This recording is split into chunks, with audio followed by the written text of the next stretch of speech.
Lutar sempre pela paz, justiça, liberdade, igualdade e união, visando sempre o crescimento da organização, respeitando sempre a ética do crime. Esse é apenas o segundo item do Estatuto Interno do Primeiro Comando da Capital, o PCC.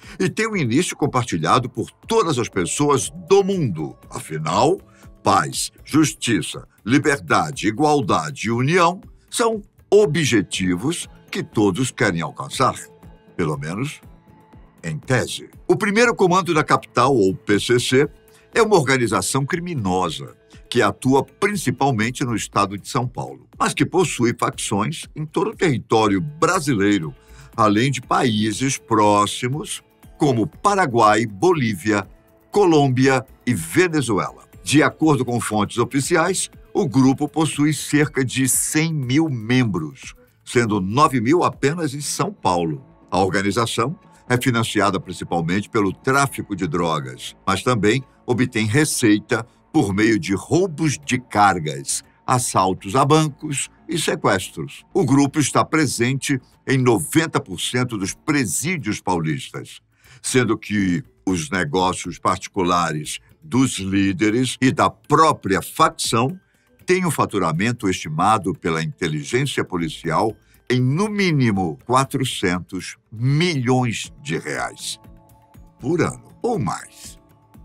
O PCC surgiu em 31 de agosto de 1993 no Centro de Reabilitação Penitenciária da Casa de Custódia de Taubaté, no Vale do Paraíba, local que acolhia prisioneiros transferidos por serem considerados de alta periculosidade. Atualmente, estima-se que o grupo tenha cerca de 6 mil integrantes dentro do sistema penitenciário e outros 2,6 mil em liberdade, apenas no estado de São Paulo. O PCC também é identificado pelos números 15.3.3. De fato, de a letra P ser a 15ª letra do alfabeto português na época e a letra C a terceira.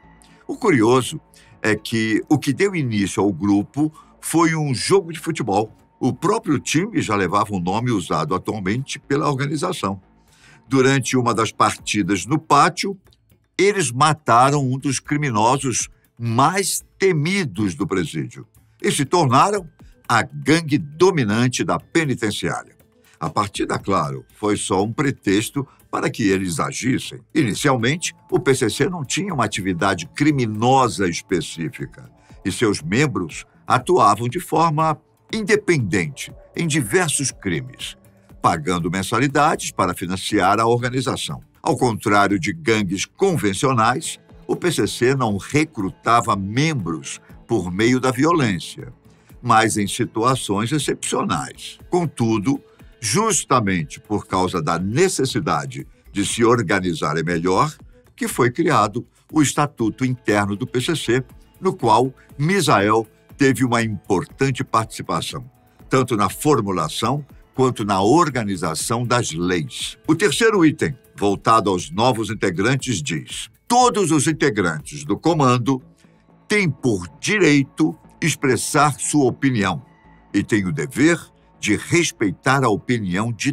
todos. Sabendo que dentro da organização existe uma hierarquia e uma disciplina a ser seguida e respeitada, aquele integrante que vier a causar divisão dentro do comando, desrespeitando esses critérios, será excluído e decretado. Você entendeu bem, não é? Entendeu ou não? Excluído e decretado não é somente ser expulso da organização. Entendeu, né? Mas expulso, digamos, da própria vida, uma vez que, indo contra o estatuto, o ex-membro já não tem nenhuma serventia.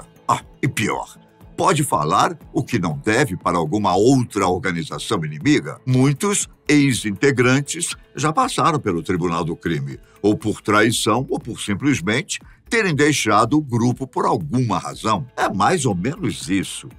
Entre, mas não queira sair, porque você não vai sair bem como entrou.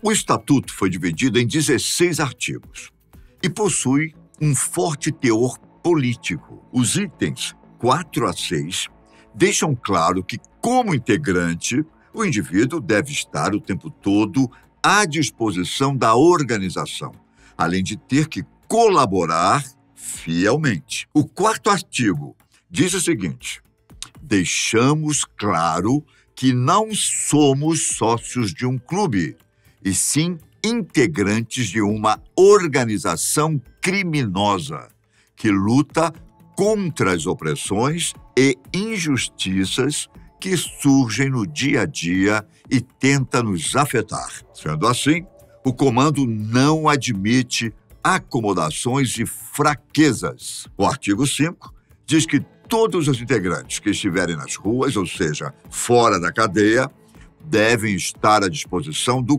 comando e se dedicarem, inclusive comparecendo nas reuniões e nos projetos destinados ao crescimento da organização. Já o 6º artigo é mais claro e objetivo, o qual diz não aceitar certos tipos de criminosos em seu quadro. Criminosos sexuais de todos os tipos, caguetas, extorquistas, invejosos e caluniosos, além daqueles que não respeitam a ética do crime.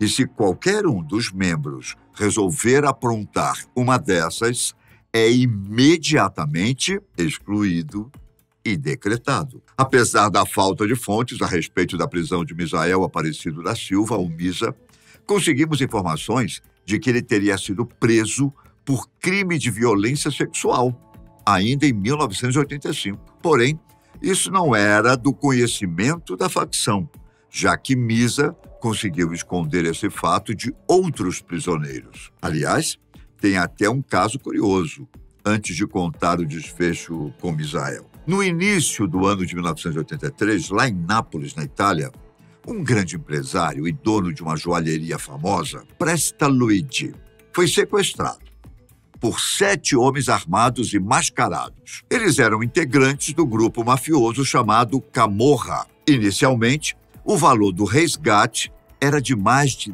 10 bilhões de liras, antiga moeda italiana, mas acabou caindo bastante. O empresário foi liberado e 3 integrantes da Camorra vieram fugidos para o Brasil. 2 deles, Bruno e Renato Torsi, foram presos e, em um tempo depois, já se tornaram amigos de Misael. Ao brasileiro, os italianos deram uma boa aula sobre criminalidade. Direto ou indiretamente, eles ajudaram na criação de uma das maiores organizações criminosas que o mundo já viu. No tempo em que permaneceram juntos na prisão, os irmãos Torsi explicaram a Misael que uma organização criminosa tem o dever de ajudar as famílias de seus associados e contratar advogados para defender seus integrantes presos e em liberdade. Os irmãos também orientaram Misael a cobrar dos membros faccionados do PCC uma taxa mensal para ajudar a fortalecer o grupo como uma empresa, obtendo lucros, investindo dinheiro de atividades ilícitas, como sequestros, roubos e tráfico de drogas, e ainda lavando capitais aos moldes da Camorra. Hoje, aos 30 anos de existência e atividades pesadas, o primeiro comando da capital, que começou com apenas 8 integrantes, conta com mais de 100 mil membros, espalhados não só nos estados brasileiros, como também em alguns outros países, inclusive na Europa. A maioria deles, claro, está no Brasil. Misael nunca participou como membro ativo do grupo de ações externas, uma vez que durante todo o tempo, como integrante do PCC, ele passou dentro dos muros do presídio. O motivo pelo qual Misael foi preso foi descoberto por volta de 2002, enquanto ele estava na penitenciária 2 de Presidente Venceslau. E isso não agradou nem um pouco seus colegas. Primeiro, pelo fato de ele ter mentido a respeito de sua própria prisão aos demais. E segundo, devido ao artigo 6º, que ele mesmo criou para a organização, no qual é dito que não serão aceitos certos tipos de criminosos. O crime dele, mesmo tendo sido cometido quase 20 anos antes, não foi perdoado. Era 19 de fevereiro de 2002 e os relógios marcavam 8h25 da manhã, quando Misael deixou sua cela em direção ao pátio, para o banho de sol. Ele foi o primeiro a ser liberado naquele dia, pois tinha esse direito. Afinal, era um dos fundadores do PCC e prisioneiro que era esperto sabia disso. Portanto, nem comentava nada. Misael deu apenas uma volta em torno do pavilhão 2 e então se sentou no chão em frente à cela 97. Depois, os demais prisioneiros foram sendo liberados para o banho de sol. Alguns deles, como era de praxe, se aproximaram de Misael, o cumprimentaram e continuaram conversando. Isso era um comportamento normal em relação a um dos fundadores do grupo. No entanto, naquela manhã, enquanto o grupo distraía Misael, Ricardo Alexandre Lúcio, o gordo, se aproximou por trás dele e o imobilizou com uma tira no pescoço, feita com pedaços de panos e de roupas, conhecida carinhosamente como Teresa na prisão. Misael não teve chance de reagir. Foi estrangulado até a morte. E mesmo inerte no chão, outros presos se aproximaram e chutaram Misael. Outros o cortaram com estiletes. Outros usaram escovão para dar pancadas na cabeça do criador do estatuto. Arrisco dizer que, naquele momento, ele deve ter se arrependido de ter escrito o artigo de número 6, uma vez que se arrepender de um crime não é do feitio do criminoso. Obrigado por assistir e até a próxima. Aqui, no canal Fatos Desconhecidos. Curta se gostou, inscreva-se no canal, se ainda não é inscrito, e prepare-se para mais vídeos incríveis e muita informação. Um grande abraço e até a próxima. Tchau!